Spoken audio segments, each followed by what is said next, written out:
With a new title, yes, I'm sorry. What you have before you is no longer the correct title. The correct title now is The Report.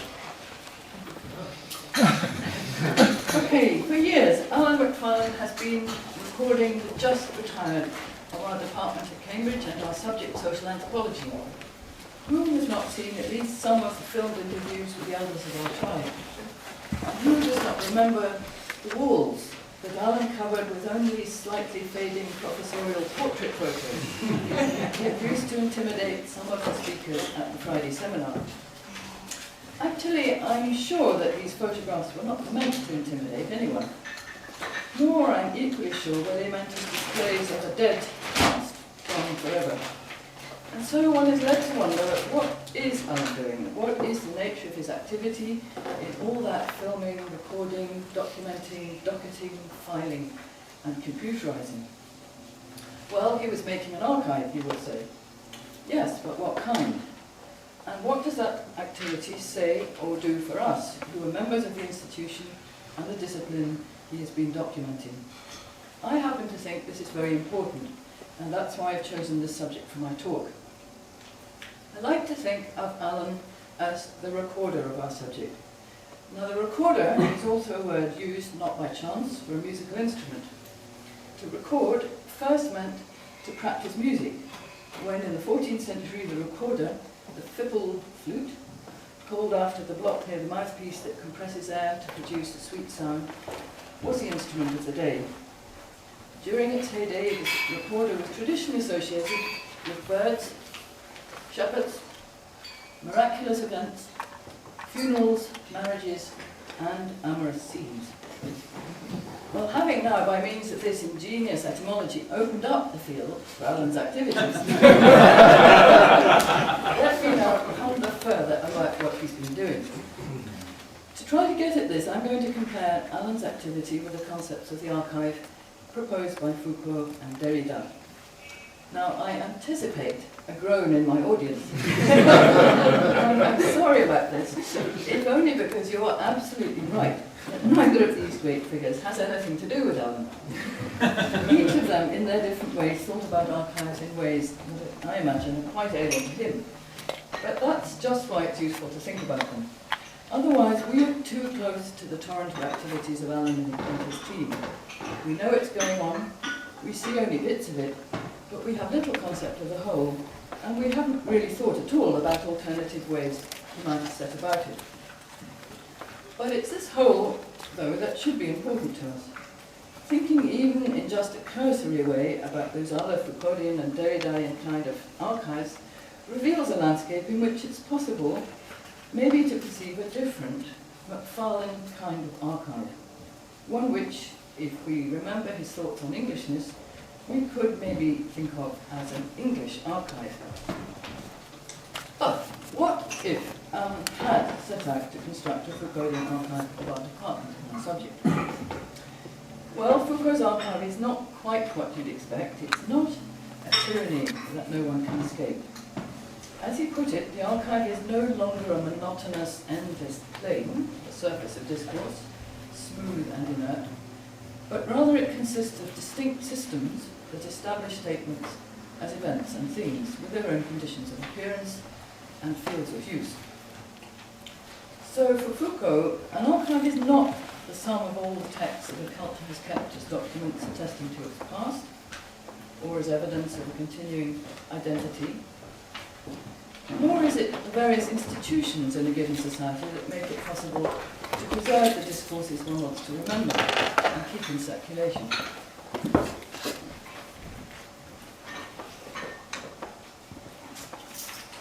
On the contrary, it's the reason why so many things said by so many people for so long do not obey the same laws of thought or the same circumstances. Archives are born in accordance with specific regularities at the discursive level. So if things are said in them, one should seek the immediate reason what has been said or not said, not in them, but in the system of discursivity, in the enunciative possibilities and impossibilities it lays down.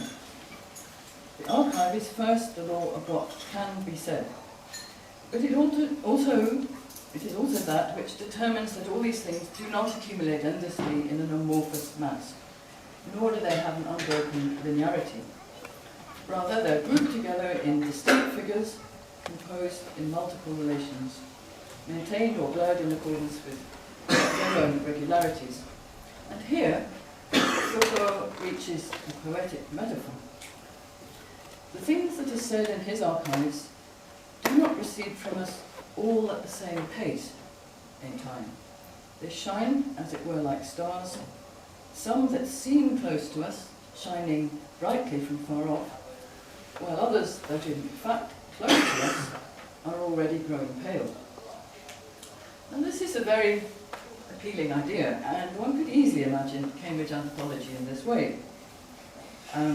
Edmund Leach's systems of discursivity virtually disallowing certain items in Forte's enunciative habits, for example, and we can also see that neither of them led in an unbroken linear fashion to Strathurnian discourse. And as Foucault predicted, it's certainly true that some systems have withdrawn from us, or we've turned our backs on them, much faster than others. In fact, it might be truer to say that the whole set of constellations is receding quickly, especially among students.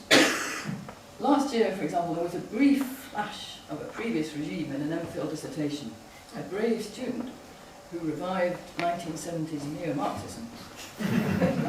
Otherwise, it was completely forgotten. But generally, previous discursive axioms, complementary affiliation, I mean, all those things, for example, have become more or less a foreign language. And even the most general terms like kinship or the state tend to be written in inverted commas and subject to the most determined scrutiny.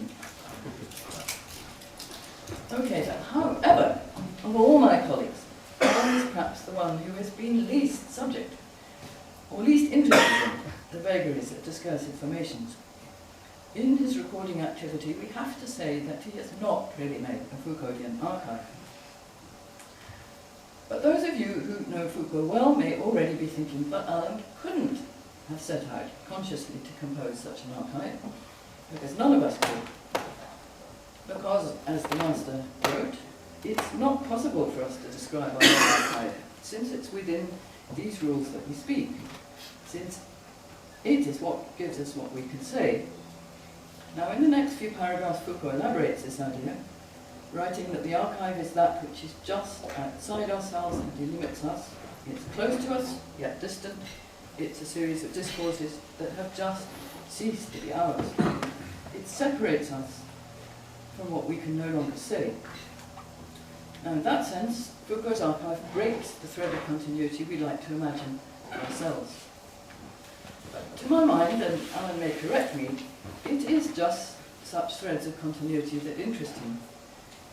Or to put it differently, it's the combination of overlappings and estrangement that link as well as separate us from the past.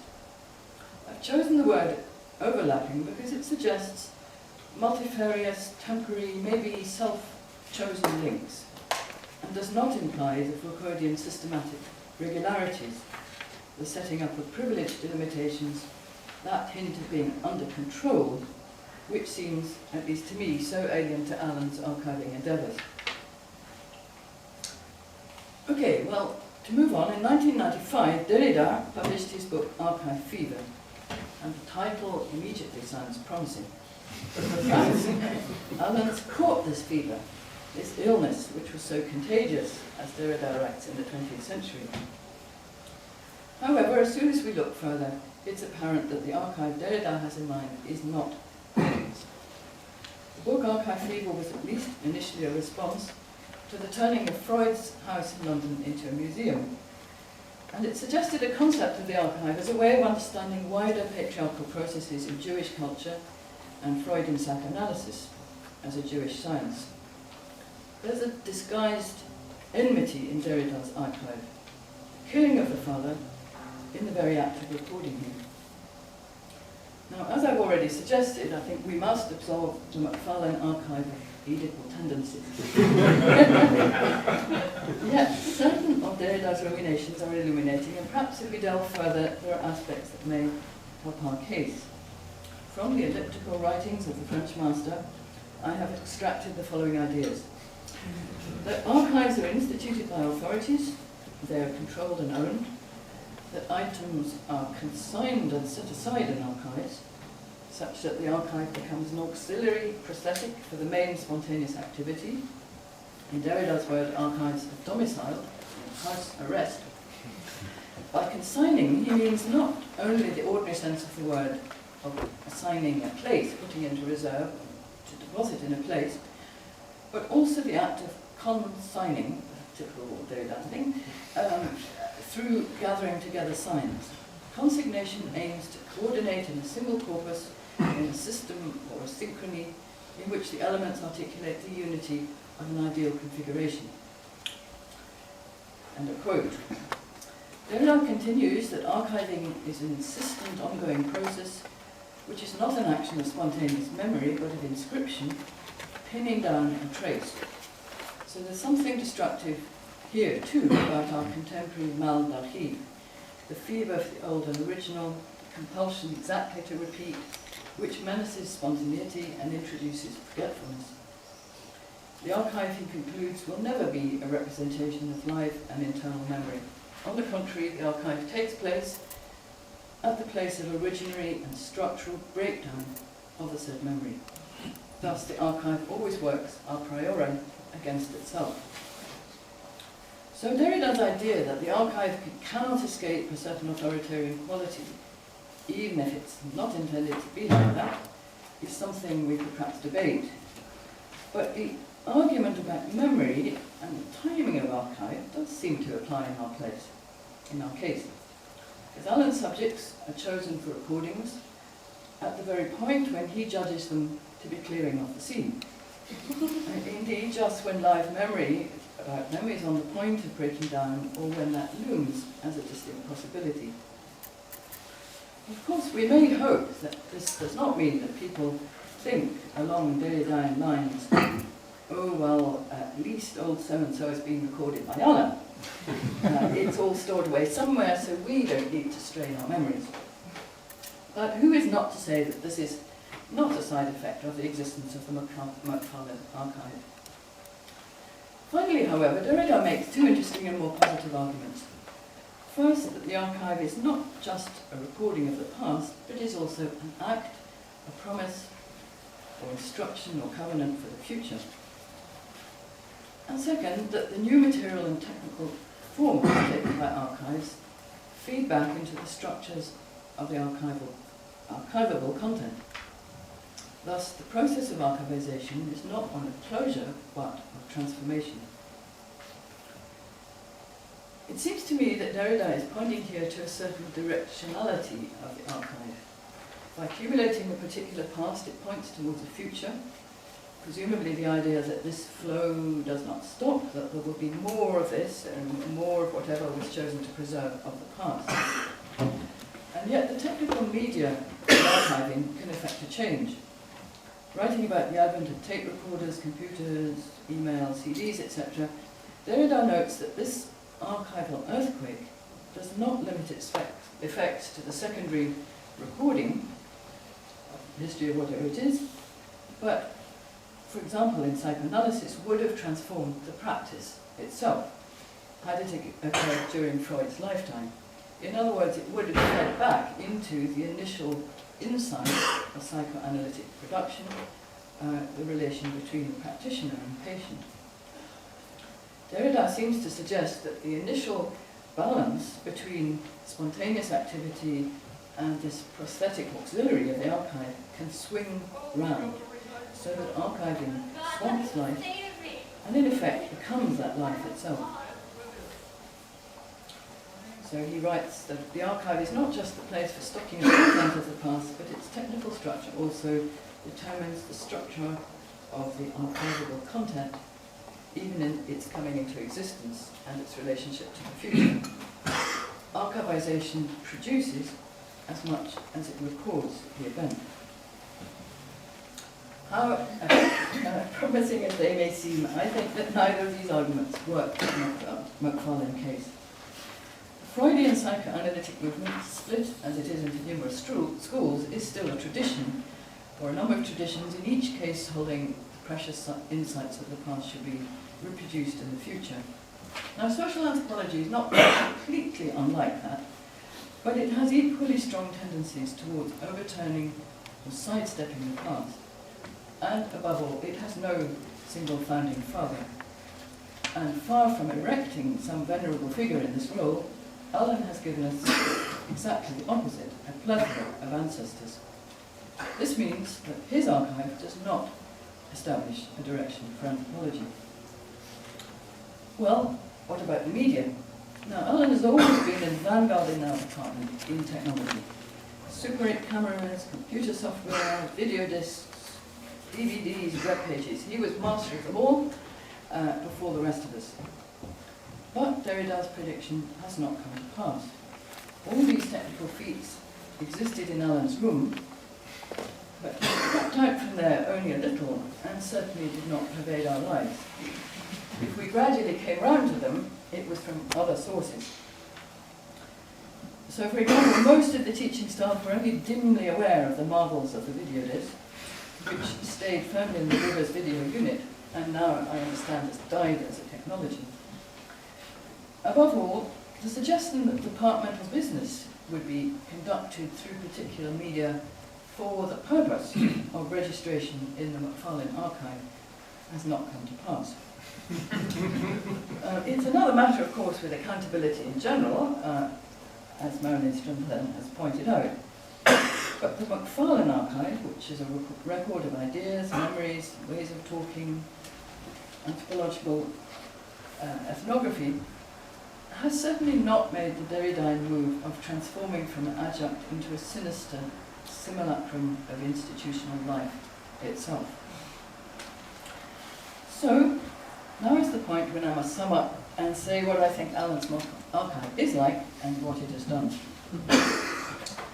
First, this archive is shapeless. Now, people in oral cultures give patterns to their genealogies. For example, they may cite lots of ancestors from ancient days, and then just one line of descent leading down to themselves, which you might think of as a kind of umbrella shape. Or, for example, they might cite only one first ancestor, and then increase the numbers generation by generation until there's a great block of contemporaries, which you could see as a kind of pyramid shape. And there are always practical reasons for these patterns. But I've actually been unable to find a form in the Macfarlane archive.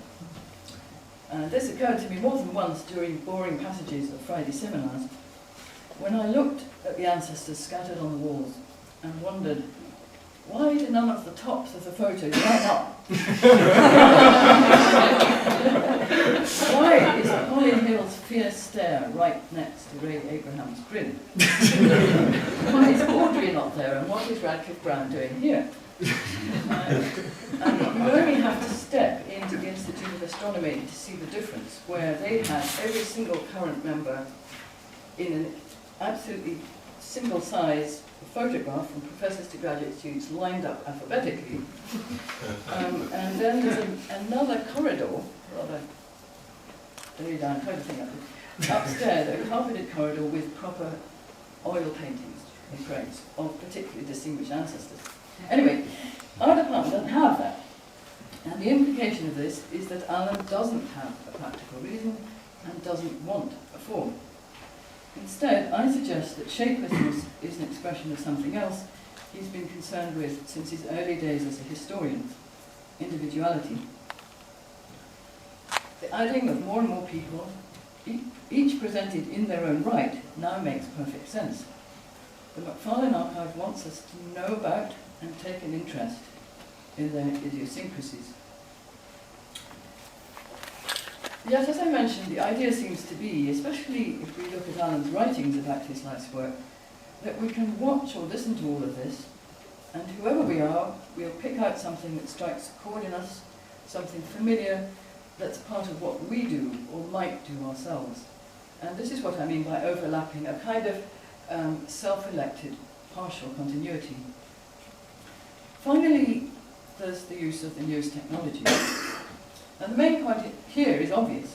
by putting archives online instead of in a room in a library, one gets democratic access. More specific to Alan Pratt's is, and especially his use of more or less unedited film with sound, is to show what anthropologists do, as well as how they explain themselves. Better media enhances the freshness, accuracy, and multiple sense data available, and enables the inclusion of all kinds of things and events. And this is where I want to go back to the recorder, that musical accompaniment of birds, shepherds, funerals, and amorous scenes. Now, the other aspect of Alan's use of technology, the search software, for example, is to enable the viewer or listener to find a path through the landscape of scenes and ancestors and come up with their own networks and categories. This is a possibility that neither Foucault nor Derrida seem to have thought of. We don't have to have a discursively limiting idea of an archive, nor a father-slaying, memory-destroying one. Instead, we can have the kind Alan has created, which quite modestly, and without, I think, ever clearly saying so, puts quite a lot of power of play in our own hands.